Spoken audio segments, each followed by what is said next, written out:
Introduction का जो lecture है ये जयेश खड्डर जो है उन्होंने लिया है और बीच में कोई टॉपिक होगा जैसे फ्रैंकफर्ट पार्लियामेंट। अभी जस्ट सेकंड, बीच बीच में कुछ ऐसे लेक्चर्स है जो देखिए अभी hello everyone, welcome to Byju's classes. Faculty अभी अगेन मैं इसको कुछ ऐसे नहीं बोल रहा हूँ कि ये गलत है, आई मीन सही है, मतलब इससे कोई फ़र्क नहीं पड़ता है। हाँ बट यहाँ पे एवरेज लेक्चर कहूँगा मैं। हिस्ट्री का जो पूरा मॉड्यूल है बायजूस का वो बेटर हो सकता था। आई वुड से एवरेज है हिस्ट्री का, बिकॉज हिस्ट्री ना बहुत इंगेजिंगली बहुत ज़्यादा इंटरेस्टिंगली पढ़ाया जाता है। बट यहाँ पे यही प्रॉब्लम है, हम एक्सपेक्ट ये करते हैं पर यहाँ पे वो एक्चुअली नहीं है। हाँ, एक अच्छी बात है कि बीच बीच में इन्होंने क्विज़ दे के रखे हैं, मतलब ये देखिए टेस्ट यहाँ पे थोड़े टेस्ट हैं, जैसे कि आप MCQs है यहाँ पे जो आप प्रीलिम्स में सॉल्व करने वाले हो, तो एज ए जस्ट प्रैक्टिस के लिए है, पर ये इन्होंने यहाँ पे लोड करके रखा है तो वो अच्छी बात है। तो मैं आपको नेक्स्ट मॉड्यूल की तरफ लेके जाता हूँ। तो ये है इकोनॉमी। इकोनॉमी में आपको दिखा दूँ टेस्ट है यहाँ पे, ठीक है। तो कुछ अगेन ये ज़्यादा सिर्फ आपका प्रिपरेशन लेवल देखने के लिए है, बाकी उसका कुछ ज़्यादा ही नहीं। तो इकोनॉमी के हम लेक्चर्स देखते हैं। तो इकोनॉमी की जो फैकल्टी है वो अपने बायजूस के यूट्यूब चैनल पे देखा होगा। आई वुड से बेस्ट फैकल्टी। मैंने बहुत से इकोनॉमी के लेक्चर्स देखे, इकोनॉमी के वीडियोस देखे हैं यूट्यूब पे UPSC के लिए, पर मेरे को पर्सनली ये फैकल्टी बहुत ज़्यादा पसंद है। बहुत सिंपल लैंग्वेज में ये चीज़ों को पढ़ाते हैं, तो बहुत ज़्यादा लेक्चर्स है यहाँ पे, एक्सटेंसिवली टॉपिक्स को यहाँ पे कवर किया है और बिल्कुल स्ट्रिक्ट टू द पॉइंट इन्होंने इकोनॉमी को यहाँ पे कवर किया है। मतलब फालतू में जो जिस चीज़ की ज़रूरत नहीं है उसको नहीं लिया है बिल्कुल। तो मैं कहूँगा कि ये बेस्ट लेक्चर्स हैं। आप इसके नोट्स बनाइएगा, आप जब भी इसको देखोगे आप इसके PPTs को ले लीजिएगा। मैं आपको बताता हूँ आगे वो कैसे किया जाता है। मैं सिर्फ आपको एक बार फैकल्टी दिखा देता हूँ। शाम एस कूक नाम है उनका, शाम करके कुछ नाम है फैकल्टी का। बहुत इंटरेस्टिंगली इन्होंने चीज़ों को पढ़ाया यहाँ पे, और ये प्रीलिम्स और मेंस दोनों को कवर करता है। मतलब ऐसा इन्होंने कोई इंटीग्रेशन नहीं करके रखा है, बिकॉज आपको पता है प्रिपरेशन हमेशा इंटीग्रेटेड ही रहनी चाहिए, तो ऐसा कोई सेपरेशन नहीं करके रखा है इन्होंने बहुत अच्छे से। तो इसमें तो फुल स्टार है इनको, इकोनॉमी वालों को। अगेन इसका जो करंट अफेयर्स का पोर्शन है वो मैं बाद में बताता हूँ आपको, करंट अफेयर्स को आप कैसे बायजूस देखता है। तो अभी एसेज इन्होंने मॉड्यूल डाल के रखा है, बट ये बहुत ज़्यादा बेसिक लेक्चर्स हैं। जैसे कि एसेज में जो पैराग्राफ्स होते हैं, मैं आपको बता दूं एसे जो होता है वो एसे सिर्फ मेंस एग्ज़ाम में आता है। एसे का जो मॉड्यूल है वो सिर्फ मेंस एग्ज़ाम में आता है। तो ये कुछ लेक्चर्स इन्होंने दे के रखे हैं एज अ फॉर्मेलिटी। अगेन ऐसे की कोई ऐसी प्रिपरेशन करता नहीं है स्पेसिफिक, पर फिर भी इन्होंने दे के रखा है। तो इसमें एग्जैक्टली है क्या, मैं आपको फैकल्टी दिखा देता हूँ एक बार। ओके, ये अभी 3 बार मैंने वीडियो के देख लिया तो अभी ओपन नहीं हो रहा है, ये होगा। Welcome to the second. तो ये फैकल्टी है। तो ये कोई ऐसे ज़्यादा स्पेसिफिक लेक्चर्स नहीं है, बट हाँ बहुत सी ज़्यादा इंपॉर्टेंट चीज़ें। इनफैक्ट मैंने इन 6 लेक्चर्स में से नोट्स निकाले थे। अभी इन लेक्चर्स में उन्होंने बताया क्या है एग्जैक्टली कि ऐसे में आपको किस पर्सपेक्टिव से लिखना है, किस पर्सन के पॉइंट ऑफ व्यू से लिखना है, आपको प्रेजेंट में लिखना है या पास्ट में लिखना है। मतलब जो ऐसे राइटिंग होता है, मैं उसकी बात कर रहा हूँ यहाँ पे। तो और कुछ ऐसी बातें जैसे कि जब आप पैराग्राफ चेंज करते हो, जब पैराग्राफ में स्विच करते हो, तो जो आपको एक कंटिन्यूटी जो मेंटेन करके रखनी होती है, जो फ्लो ऑफ राइटिंग जो मेंटेन करना होता है, तो उसमें आपको कौन से ऐसे वर्ड्स यूज़ करने हैं वो भी उन्होंने यहाँ पे बहुत अच्छे से बताया। तो आई वुड से बहुत कम लेक्चर्स है बट बहुत अच्छे हैं, बहुत ज़्यादा हेल्पफुल है। मैं कहूँगा बहुत ज़्यादा स्लो है, और वहाँ पे सबसे इंपॉर्टेंट जो लेक्चर्स है बायजूस के इस टैबलेट में बहुत ज़्यादा, अभी ये बहुत ज़्यादा स्लो लेक्चर्स हैं। इसका आप स्पीड भी नहीं बढ़ा सकते। तो अभी शायद कोई लेटेस्ट वर्जन है उसमें स्पीड बढ़ता है, मुझे नहीं आइडिया है, पर ये 2019 का था, तो इसमें तो ऐसा स्पीड का कुछ है नहीं। तो आपको जो स्पीड पे है उसी पे देखना होगा सब। तो ऐसे का बहुत अच्छा है मॉड्यूल, बेटर हो सकता था पर बहुत अच्छा है, कोई इशू नहीं है उसमें। एनवायरनमेंट एंड इकोलॉजी, आपको पता होगा जो UPSC का जो प्रीलिम्स है, वहाँ पे प्रीलिम्स जो है वो फॉरेस्ट के प्रीलिम्स के साथ कंबाइन है बहुत सालों से। तो जो इकोनॉमी के जो क्वेश्चंस आते हैं, एनवायरनमेंट के जो क्वेश्चंस आते हैं वो बहुत ज़्यादा होते हैं। तो ये बहुत ज़्यादा इंपॉर्टेंट है कि हम इन सारे चीज़ों को कवर करें। तो बायजूस ने इसको किस तरह से कवर किया है, बायजूस ने आउट से कोशिश की है। बायजूस ने जो फैकल्टी है यहाँ पे, उन्होंने बहुत अच्छे से चीज़ों को एक्सप्लेन किया है। मैं आपको दिखाता हूँ faculty. Hello everyone, welcome to Byju's. और एक बात, जो ये जो कोर्सेस है ना यहाँ पे ये अपडेट करते रहते हैं हर साल। मतलब 2019 में मेरे को उन्होंने ये लेक्चर्स दिए थे, फिर उनको फीडबैक शायद मिला होगा स्टूडेंट की तरफ से कि आर्ट एंड कल्चर के लेक्चर्स ख़राब है, इतने ज़्यादा अप टू द मार्क नहीं है। तो उस केस में वो नए फैकल्टीज़ को बुला के उनसे नए लेक्चर्स रिकॉर्ड करवा के फिर वो अपडेट करवाते हैं यहाँ पे।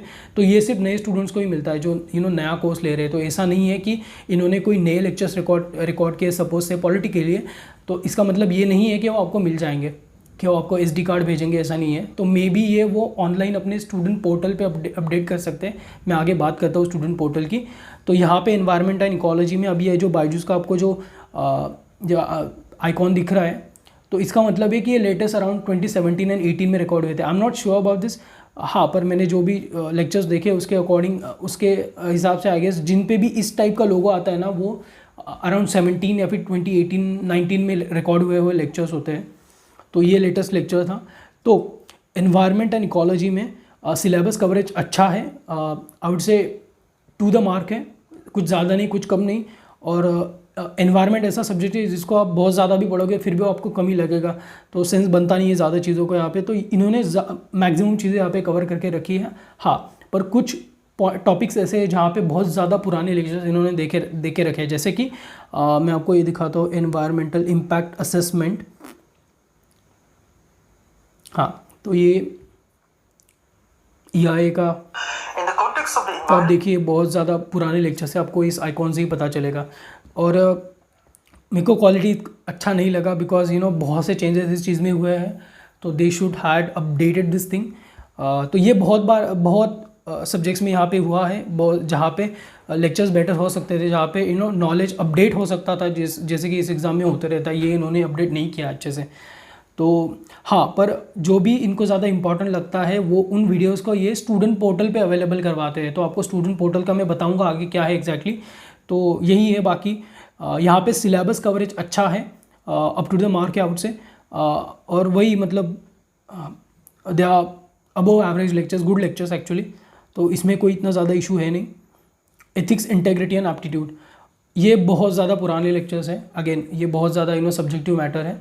आई थिंक मेरे हिसाब से यहाँ पे बेटर लेक्चर्स हो सकते थे, एक अच्छी तरीके से चीज़ों को रिकॉर्ड किया जा सकता था। फिर भी आपको यहाँ पे पूरा एथिक्स का मॉड्यूल मिलता है। बहुत ज़्यादा पुराने लेक्चर्स हैं, पर again ethics is a very static subject. उसमें जो भी बुक आप पढ़ते हो वो बहुत ज़्यादा स्टैटिक बुक होता है, उसमें कोई चेंजेस होते नहीं हैं।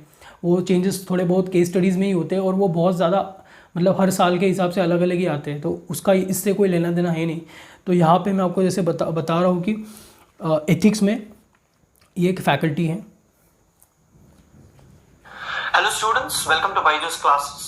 In this session, we'll be seeing ethics, integrity and ये वही फैकल्टी है जिन्होंने ज्योग्राफी यहाँ पे पढ़ा के रखा है। तो ज्योग्राफी भी उन्होंने बहुत अच्छे से लिया है, और ये भी बहुत अच्छे से लिया है। मेरे को कोई डाउट नहीं है, मेरे को कोई प्रॉब्लम नहीं है। सिर्फ चीज़ें बेहतर हो सकती थी, मैं यही बोल रहा हूँ चीज़ों को, बिकॉज उनको देख के ही लग रहा है कि बहुत पुराने लेक्चर्स है। You see this icon. पर again the same thing, ethics में ऐसे कोई अपडेशन नहीं होते हैं। तो बायजूस आपको जो भी दे रहा है वो उनके हिसाब से बेटर ही दे रहा है, पर मेरे हिसाब से it could have been little better. But again जो है वो है। यहाँ पे मिसलेनियस का इन्होंने फोल्डर दिया है, तो यहाँ पे ARC और बाकी यहाँ पे इनफैक्ट इन्होंने लास्ट ईयर क्वेश्चन पेपर का भी कुछ एनालिसिस दिया था। तो और एक बात, यहाँ पे सारे मॉड्यूल्स में इन्होंने बीच में last year previous year question papers, B it prelims और मेंस, उनके उन्होंने दे के रखे हैं, एनालिसिस दे के रखा है। पर वो रैंडम है, मतलब टोटली रैंडम है। मतलब जो भी इस टैबलेट में SD कार्ड में जो लेक्चर्स लोड कर रहा है, जो भी यहाँ पे स्टोर कर रहा है लेक्चर्स को, उसको जो लगा वो उसने डाल के दिया है। बिकॉज जैसे कि मैं एग्जांपल देता हूँ यहाँ पे, अभी मैं एग्जैक्टली आपको नहीं बता पाऊँगा, मुझे बहुत ढूंढना पड़ेगा। यहाँ पे मैं आपको एग्जांपल दे रहा हूँ कि कुछ जगह पे इन्होंने प्रीवियस ईयर क्वेश्चन पेपर्स के एनालिसिस दे के रखे हैं, और कुछ जगह पे बिल्कुल नहीं है, और जहाँ पे दिए हैं वहाँ पे भी सिर्फ 1 साल के लिए हैं, बाकी साल का इन्होंने छोड़ दिया है। तो ये एक इशू है, मतलब बहुत ज़्यादा फॉर्मेलिटी वाला काम लग रहा है मेरे को। तो ये एक इशू है। अदरवाइज़ एथिक्स के लेक्चर्स बहुत अच्छे हैं, कोई इशू नहीं है। ज्योग्राफी मैंने आपको जैसे बताया, ज्योग्राफी वही फैकल्टी है जो जिन्होंने एथिक्स पढ़ाया है यहाँ पे। और ज्योग्राफी में आपको यहाँ पे टेस्ट भी मिलेंगे। तो ये टेस्ट आपको ज़्यादा नॉर्मल से टेस्ट है आपको सिर्फ देखने के लिए कि आप कितने अच्छे से एमसीक्यूज़ को सॉल्व कर सकते हो। तो ज्योग्राफी में बहुत ज़्यादा लेक्चर्स है, बहुत ज़्यादा एक्सटेंसिवली कवर्ड है। तो देखिए आप देख सकते हो इनको क्लासीफाई करके रखा है, क्लाइमेटोलॉजी, ओशनोग्राफी, जियोमॉर्फोलॉजी। तो इस और ज्योग्राफी थ्रू मैप्स का भी ये इतने लेक्चर्स है ज्योग्राफी थ्रू मैप्स के, जो कि आपको अपडेट करते रहने होंगे, पर इन्होंने दे के रखा है सारी चीज़ों को, तो वो अच्छी बात है। इनफैक्ट जो जीसी लियोंग बुक आप पढ़ते हो उसका भी एक वीडियो इन्होंने दे के रखा है इन फैकल्टी ने, कि आपको इन लेक्चर्स को पढ़ने के बाद कौन कौन से ऐसे टॉपिक्स आपके जीसी लियोंग के रेलेवेंट हो सकते हैं, तो वो उन्होंने इस वीडियो में दे के रखा है, तो एक अच्छी बात है।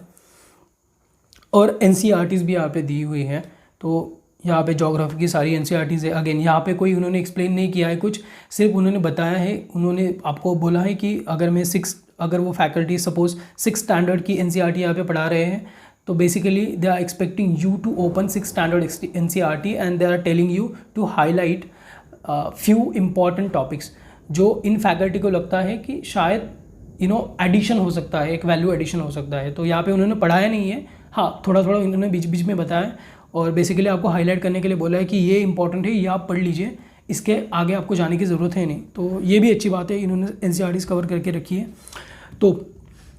तो ये है इस तरह से लेक्चर्स।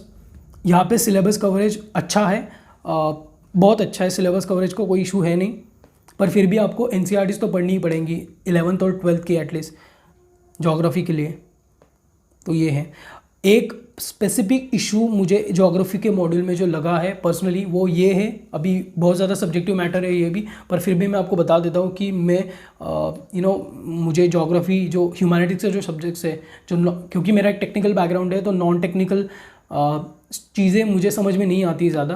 तो ज्योग्राफी अगेन टेक्निकल सब्जेक्ट है, पर हम ज्योग्राफी नहीं पढ़ते इंजीनियरिंग के स्टूडेंट्स, तो इसका मुझे कोई आइडिया ही नहीं था पहले। तो मैं एक्सपेक्ट कर रहा था कि ये जो फैकल्टी है वो बेसिक से स्टार्ट करे, पर मैंने नोटिस किया है, ऑब्जर्व किया है इन लेक्चर्स में कि जो फैकल्टी है वो थोड़ा सा ऊपर के लेवल से स्टार्ट करते हैं, जो कि उन्होंने बेसिक से स्टार्ट करना चाहिए। अगेन कोई ज़्यादा डिफरेंस है नहीं, पर फिर भी मुझे प्रॉब्लम हुआ था ये देखते टाइम, जैसे कि अगर वो किसी प्लेन्स की बात करे या फिर प्लेट्यूज़ की बात करे, तो मेरी शुरुआत ही यही से हो रही थी कि मुझे प्लेन्स और प्लेट्यूज़ ही नहीं पता थे। तो उन्होंने ये एक्सप्लेन नहीं किया कि प्लेन्स और प्लेट्यूज़ क्या है, वो अज्यूम कर रहे थे कि स्टूडेंट्स को पता होगा प्लेन्स और प्लेट्यूज़ क्या है, बट टेक्निकल बैकग्राउंड के स्टूडेंट्स को शायद ये नहीं पता होता है, मुझे पर्सनली नहीं पता था। बाकी ये इशू है, अदरवाइज़ कोई ऐसा है नहीं। आपको कोई भी इशू है तो आप सीधा गूगल कर सकते हो, तो अगेन कोई ऐसा ब्रेकिंग पॉइंट नहीं है ये। तो अच्छा, एक this was a very good course I would से। अभी ये वर्बल एबिलिटी, ये सीसेट का पार्ट है, और जैसे मैंने आपको कहा कि यहाँ वहाँ का उन्होंने मिक्स करके रखा है, तो यहाँ पे किसी लेक्चर को ओपन करने का कोई सेंस नहीं बनता है। मैं आपको दिखा देता हूँ फिर भी read and comprehension. Welcome students to the practice session. In this session, what we'll be doing is that we're going to solve some actual questions okay, picked up from competitive. अभी आप देखो ये बैकग्राउंड में क्या music चल रहा है। Basically it is for students to fall in love with studies, but technically it is not for you, because वो आपके स्पेसिफिक लेक्चर्स नहीं है, पर फिर भी सीसेट का पार्ट है तो मैं इसको 0 ही दूंगा पूरा। इंटरनेशनल रिलेशंस बहुत ज़्यादा डायनामिक टॉपिक है, और बेसिकली इस पर कोई आप बुक भी नहीं पढ़ते हो, बिकॉज बुक पढ़ने का कोई सेंस भी नहीं बनता है, क्योंकि रोज़ चीज़ें बदलती रहती हैं। फिर भी बायजूस ने यहाँ पे आप जिस डेट पे, आप जिस तारीख पे ये टैबलेट परचेज़ करोगे, उस तारीख तक जो भी इनको मेजर कुछ लगता है रिलेशंस के बारे में, तो ये उन्होंने कंपाइल यहाँ पे करके रखा है। तो आई वुड से ये पढ़ने के बाद आपको इसके नोट्स बनाने की ज़रूरत है नहीं, सिर्फ इसको इन लेक्चर्स को देखने के बाद आपको बहुत ज़्यादा एक अच्छा व्यू आ जाता है इंटरनेशनल रिलेशंस का, और चीज़ें आपको सेंस बना things start making sense to you when you read newspaper, specially newspaper articles on international relations.